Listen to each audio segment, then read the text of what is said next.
Glória a vós, Senhor. Naquele tempo, Jesus foi a Nazaré, sua terra, e seus discípulos o acompanharam. Quando chegou o sábado, começou a ensinar na sinagoga. Muitos que o escutavam ficavam admirados e diziam: de onde recebeu ele tudo isto? Como conseguiu tanta sabedoria? E esses grandes milagres que são realizados por suas mãos?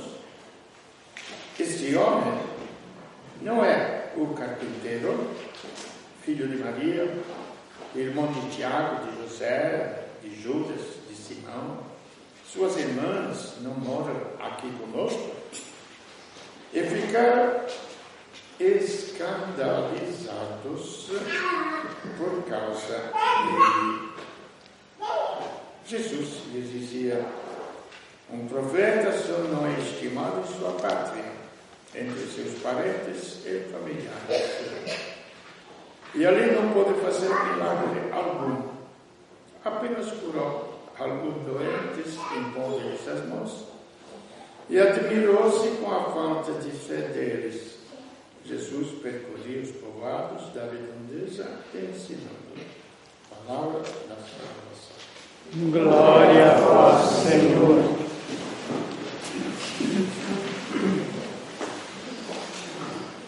Bom, aqui se coloca bem claro o tema que sempre volta, vira e mexe. Aquilo que é, eu insisto em chamar, a fé cristã. A fé cristã, ela tem uma lógica, tem uma clareza, tem um apoio. Por exemplo, vou dizer o contrário. O Espiritismo, de onde surgiu? Não se explica o mal no mundo, a inteligência humana tem que achar uma explicação, não é? Aí deve ser de outras gerações, então precisa se reencarnar para poder fazer penitência, se purificar. Quer dizer, o desejo é o mesmo, a purificação, o encontro com a verdade, está tranquilo, até aí. Só que é uma invenção humana, um raciocínio humano. Esta da reencarnação. Pela mente humana parece até lógico, até claro. A fé cristã é bem diferente. E crer que Deus veio salvar. Que Deus apareceu num corpo humano, viveu sobre a terra, foi encontrado, foi tocado, foi crucificado, foi visto ressuscitado.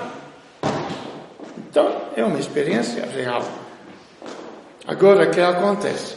É que muitas vezes, na nossa fé cristã, não explicaram, nos jogaram, não sei. Vocês sabem que agora usa raio elétrico, um monte de coisa. Antigamente a catapulta, não é? Jogava, pum, passava o fosso e jogaram a nossa fé no quê? Numa salvação eterna. Que se eu perguntar para vocês, ninguém sabe explicar o que é salvação eterna. Lúcia, o que seria salvação eterna? Depois da morte, você ficar com Deus. Seria salvação eterna. E o que é ficar com Deus? Você lembra bem quando eu estava em Caçapava, bem jovem, o que os rapazes diziam para mim? Falava sério. Frei, você é jovem, mas se divertir. Ir para o paraíso o quê?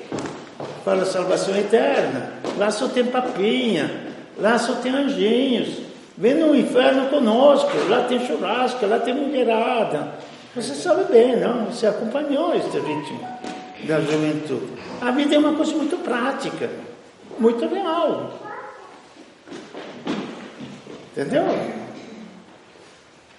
E a fé cristã tem que ser também uma coisa real, senão não existe. É uma projeção de ganhar na loteria.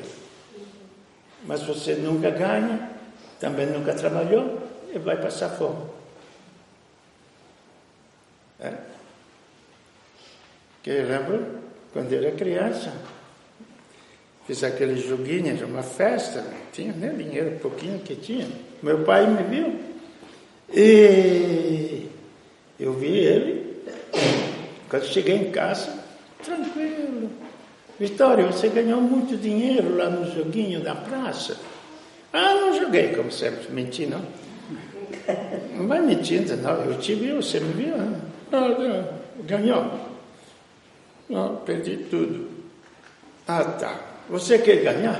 Quero, lógico. Então eu vou te ensinar uma loteria onde você ganha todo dia. Qual é, papai? Os teus braços. Trabalha e você ganha todo dia. Isto é prática. A loteria é um sonho. Assim nós jogamos muitas vezes a fé cristã nesta loteria de eternidade, que nem sabemos o que é. Estar com Deus, o que é? Com a encarnação, Deus está conosco. Muda. Nós não vamos estar com Deus. É Deus que está conosco. Defante o nome que o anjo falou a Maria para pôr ao filho que ia nascer foi Emmanuel, que quer dizer Deus conosco. Então, já Deus veio habitar conosco. E Deus está em Cristo. Eis porque quanta contradição nós encontramos hoje no Evangelho. Ele está em Nazaré, onde tinha crescido, era carpinteiro. Eu imagino, cidadezinha pequena, não sei quantos habitantes, podia ter 500 mil habitantes, não? Todo mundo se conhecia. Ele tinha construído casas para os moradores. Ainda não tinha se manifestado como um Deus, não? Então fazia parte do bairro. Vai lá, uma certa altura, começa a ensinar na sinagoga, fala coisas extraordinárias.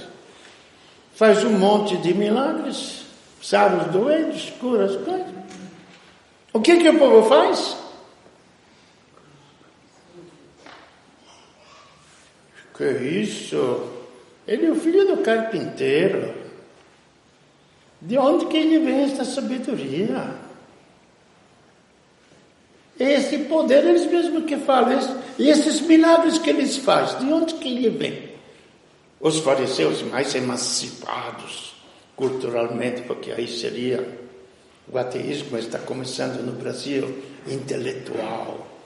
Aí os fariseus falavam, não, mas este poder ele vem do demônio. Então o demônio que lhe dá o poder de expulsar os demônios e também de fazer milagres. Isso aqui é a humanidade. Vocês não pensam que seja tão fácil assim ser cristão, não. Ter uma fé cristã precisa pisar muito firme no chão, na vida prática, real, na nossa experiência da nossa existência. Então, exatamente quando esses rapazes me falaram todas aquelas coisas, eu falei, tudo bem, vocês têm razão. E quando foram fazer o primeiro encontro, que eles falaram, Frei, todos jovens, eram 22, 23, nós temos mulheres, meninas, nós temos a bolinha, que era o craque da hora, não é? E nós temos dinheiro. quase todos filhos de fazendeiro, é que não tinha dinheiro, se juntava a eles para fazer bagunça, não é? O que o Senhor nos dá? Um diálogo muito claro, muito aberto. Se a vocês têm tudo isso aqui, eu não tenho nada para dar a vocês. E vou levar vocês a fazer uma experiência. Alguma coisa que vocês já possuem, mas não conhecem. Não é? Antes estava fazendo o canto, encontrei um tesouro. O tesouro está dentro de mim. O tesouro está dentro de mim. E depois que vocês fizerem essa experiência, se esse tesouro vale mais do que a mulherada, vale mais do que a droga, vale mais do que o dinheiro, cabe a vocês escolher. Fizeram a experiência de Deus e ficaram gozando. Depois começou a curiosidade do povo, aí não tinha vaga para fazer os encontros, não é? A gente tinha que esperar e tanta gente queria.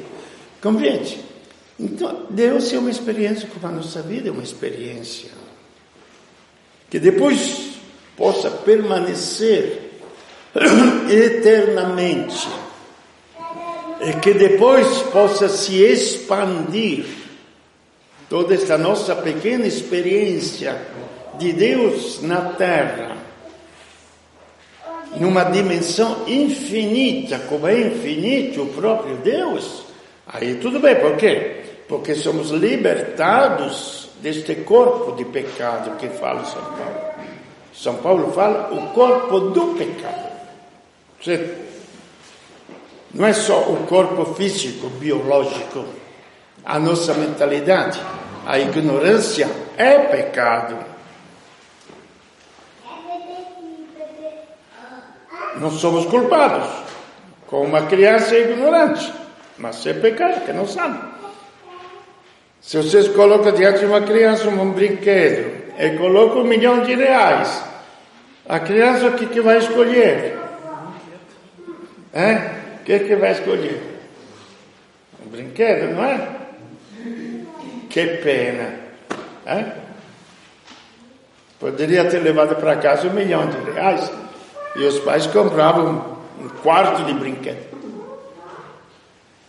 Então é um pecado a ignorância dos valores.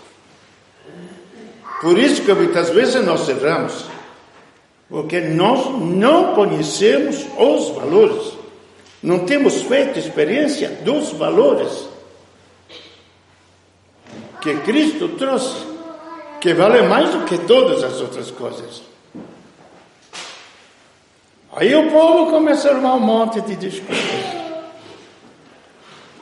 E quem que nos revelou esta dimensão cristã da vida? É a segunda leitura que nos dá a resposta. Foi São Paulo, porque já disse outras vezes, repito, São Paulo não conheceu Cristo na terra, deve ter ouvido falar. Ele tinha uns 20 anos, 20 e poucos anos, quando Cristo morreu, não? Tanto que depois, quando mataram Estevão, logo depois, ele estava lá, e nem apedrejou Estevão, porque não tinha idade. Precisava ter idade para poder apedrejar alguém. É mole, não? Aí... Mas ele era fanático, era religioso. Ou se era religioso. Aquele religioso é fanático mesmo. Perseguia os cristãos porque era uma seita. O cristianismo não era uma religião. Era uma seita do judaísmo. Então eles andavam perseguidos. Entendeu? E quando ele caiu do cavalo, o que foi? Não é nem um símbolo, foi a realidade, porque caiu mesmo do cavalo. Entendeu? Ele estava a cavalo. Mas aconteceu um fato, que ele ficou cego durante 3 dias. E naqueles 3 dias, o que é impossível aos homens, para mim, para os outros, eu até pouco, só 5 anos de filosofia e teologia. Para os outros até, agora faz mestrados. Eu vejo os padres que fazem um monte de mestrados. Eu aconselharia aos padres a rezar umas 3, 4 horas por dia. Talvez conheça um pouquinho mais quem é Deus do que fazer tanto mestrado, não? Entendeu? Mas tudo bem. E sempre a pobre miséria humana no lugar de esperar a revelação de Deus, que ela existe, ela vem tranquilamente. Aí naqueles 3 dias, Deus revelou a São Paulo como Cristo, prestemos atenção. Por isso que eu falei, Deus veio até nós. Não somos nós que vamos até Ele. Não somos nós que vamos até Ele. Ele veio até nós. Preste bem atenção a isso. Senão, não vamos chegar a lugar nenhum. Se não acreditarmos nisso, é impossível a redenção, que nós chamamos de salvação. Eu chamo de redenção. Porque Ele vindo até nós, Ele entra em comunhão conosco, Ele entra em comunhão com os nossos males. Se Ele não se fizesse homem, Ele não poderia entrar em comunhão com os males da humanidade. Como acontece isso? Eu gostaria que tenha algum médico por aí? Não, ninguém. Dá uma de médico meio burra, mas uma explicação existe. O que acontece? No Evangelho encontramos um princípio. Tudo lhe pertencia, tudo foi feito por Ele em função dele. Quer dizer, olhando o universo, não é somente a criação que é feita, Ele faz tudo bem. É como um artista que faz uma escultura, a Mona Lisa, ou a Gioconda, chama como quiser. Leonardo fez, você vai lá, você olha. O autor não existe mais, o quadro que você vê não existe. Para nós não é diferente. Tudo foi feito por Ele e para Ele. Então toda a criação não é um espetáculo que Ele fez somente para nós. Tudo isto lhe pertence. E lhe pertencerá para sempre. Pode jogar todas as bombas atômicas que quiserem. Porque quem criou do nada este universo não se assusta com as bombas atômicas. Pode ter certeza. Então Ele entra nesta humanidade.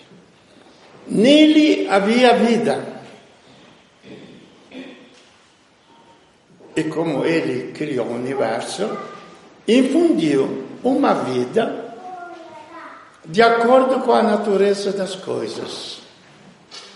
As pedras, as águas, os bichos, todos eles se movimentam ao ritmo da vida.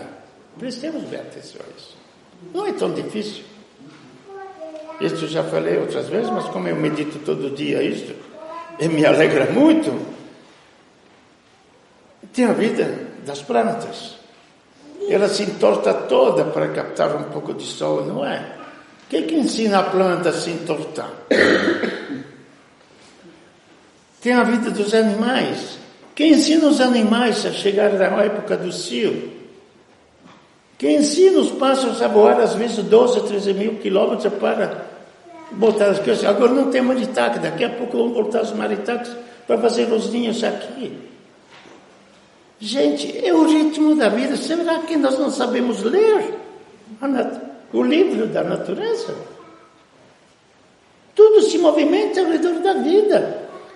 A criança que nasce começa a chorar porque tem fome. Ela recebeu uma vida. E esta vida tem que ser alimentada. Meu Deus do céu. Mas existe uma vida diferenciada, que é a vida humana. O ser humano não é penso, logo existo. Isto é filosofia. Pela revelação, nós sabemos que fomos feitos à imagem e semelhança de Deus. A ciência nos explica pelo DNA ou pela cara que nós recebemos as semelhanças do sangue de nossos pais. Meu Deus do céu, é tão difícil? Acho que não, é? E se somos feitos à imagem e semelhança de Deus, também temos algo dele dentro de nós. Não é tum-tum, não é assim, não. É o ritmo da própria vida. Então, esta imagem e semelhança dele nos leva acima das nossas dimensões biológicas, afetivas, intelectuais. É uma dimensão superior. Aí cada um define o que quer fazer da sua vida. Quer jogar a sua vida atrás da comida, da bebida, como era o ritmo dos pagãos? Comamos e bebamos porque amanhã se morre. Lógico, você deu uma definição na sua vida. Então em nós existe esta semelhança de Deus, que nós chamamos de alma. E como a ciência é captada pela inteligência, que também é uma coisa espiritual, nós somos muito mais espirituais do que se possa pensar, não é? Mesmo que os pais sejam analfabetas, manda seus filhos a estudar, ou não é? Não é assim? Porque eles não poderem estudar, mas quero que meus filhos estudem, porque reconheço que a inteligência material é espiritual. Alguém toca com as mãos a inteligência? Então não é um bem espiritual. Por que nós queremos nos reduzir à matéria pura? Matéria pura, não pensa, não fala, não discute, não conversa. Somos nós que damos valor à matéria. Não é a matéria que tem valor em si mesmo, somos nós que damos este valor. Compreende? Então, nesta dimensão, nesta capacidade espiritual que temos, a alma feita à imagem de Deus, este que é o ser humano, feito à imagem de Deus. E se vocês querem saber da parte prática mesmo, como é que nos sentimos? A inteligência nós descobrimos a uma certa altura, quando tem as crianças lá. Cadê as crianças? Já passaram, acho que aquelas duas. Elas perguntam por quê? As crianças. Vovó, por quê? Pergunta. E a gente passa. Olha, a gente não analisa, passa batido. É a época, a idade do porquê, não é? Que nada, gente. Quando a criança nasce que chora porque fisicamente está com fome. Quando chega uma certa idade, a inteligência começa a funcionar. Quer saber o porquê das coisas, a racionalidade das coisas.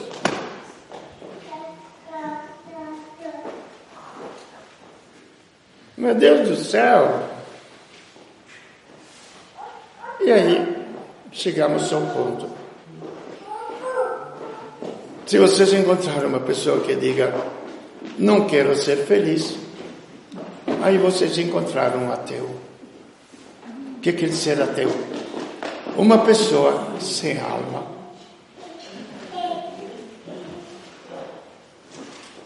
Como a inteligência começa a perguntar o porquê, a alma tem sede de felicidade. E como felicidade não é comida, não é bebida, não é sexo, não é roupa, não é luxo, porque não sacia esta sede de felicidade. Eu lembro de uma senhora, não sei se já faleceu, tia do rapaz que estava comigo, ele falou: Frei, sabe minha tia? Eles vieram pobres, sim, ficaram ricos. Tem um transporte de caminhões em São José, não me vê o nome, se eu for das que lembra, que ficou muito grande, um transportador de caminhões em São José. E ela construía a casa dos seus sonhos. Esse rapaz falou: Frei, minha tia está deprimida. Por quê? Falou: construir a casa é agora. Pensei que ia ficar feliz. Estou mais vazia do que antes. Entendeu?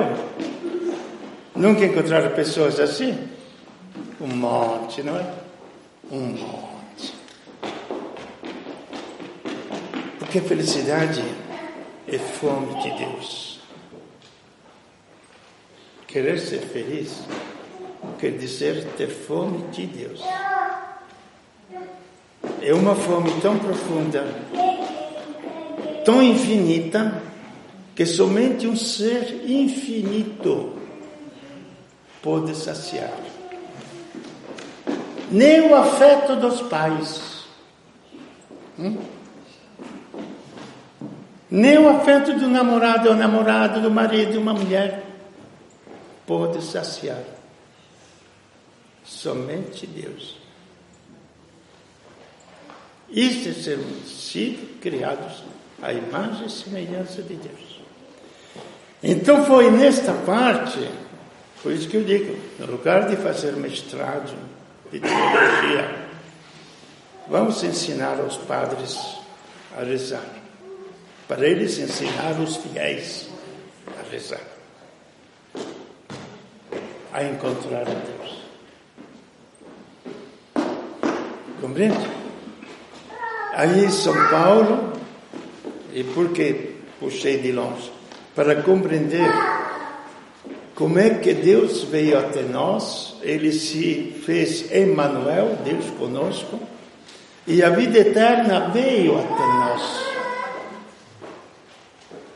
Nós não vamos até ela, ela veio até nós. Uma vida que é eterna. Ele se comunica ao nosso ser. E São Paulo teve essa experiência. Ele fala aqui: para que as revelações grandes que eu tive não me criassem um orgulho imenso, Deus me deixou um espinho na carne. Uma tentação que nos esbofeteava. Eu pedi a Deus: me libere disso daqui, meu Deus. Me atrapalhe. Paulo, não se preocupe. Senão você vai virar Satanás, que nem Lúcifer. Lúcifer era a tradução da palavra, é aquele que carregava a luz, repleto de luz.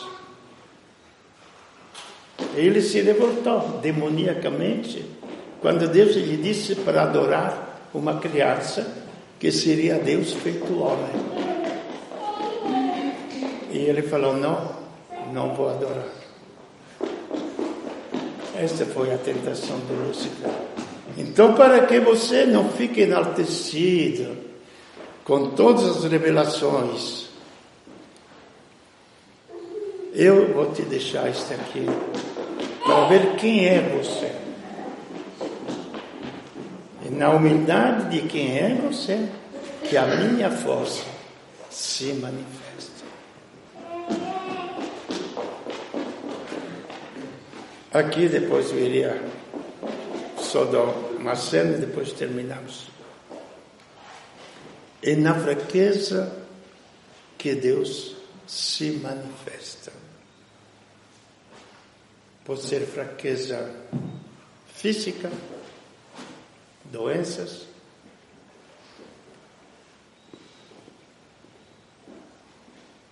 psíquicas, vazio afetivo, tudo. É terrível. Mas se não se destrói o meu ego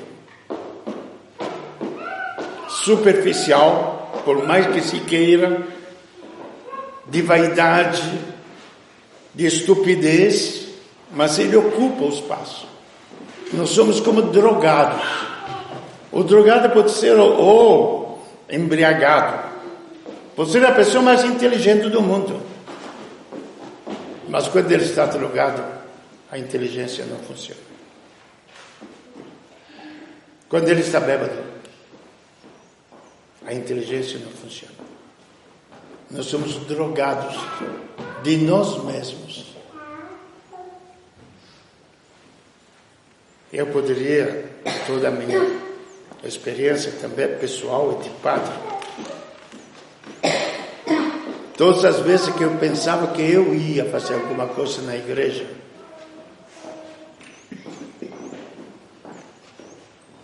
só deu 0 abaixo de 0. Quando eu deixei nas mãos de Deus, Ele fez. É na minha fraqueza, na tua fraqueza, que Deus se manifesta. Por quê? Porque Deus conosco. Ele é onipotente. Ele faz os milagres. Ele cura as feridas. Ele ressuscita os mortos. Gente, o que queremos mais? Ele não nos pede absolutamente nada. Não me pede para eu ser melhor. Não me pede para eu ser santo. Não me pede para eu gastar a vida por Ele. Gente, Ele me pede simplesmente, me deixe fazer. Abre a porta para eu morar em você.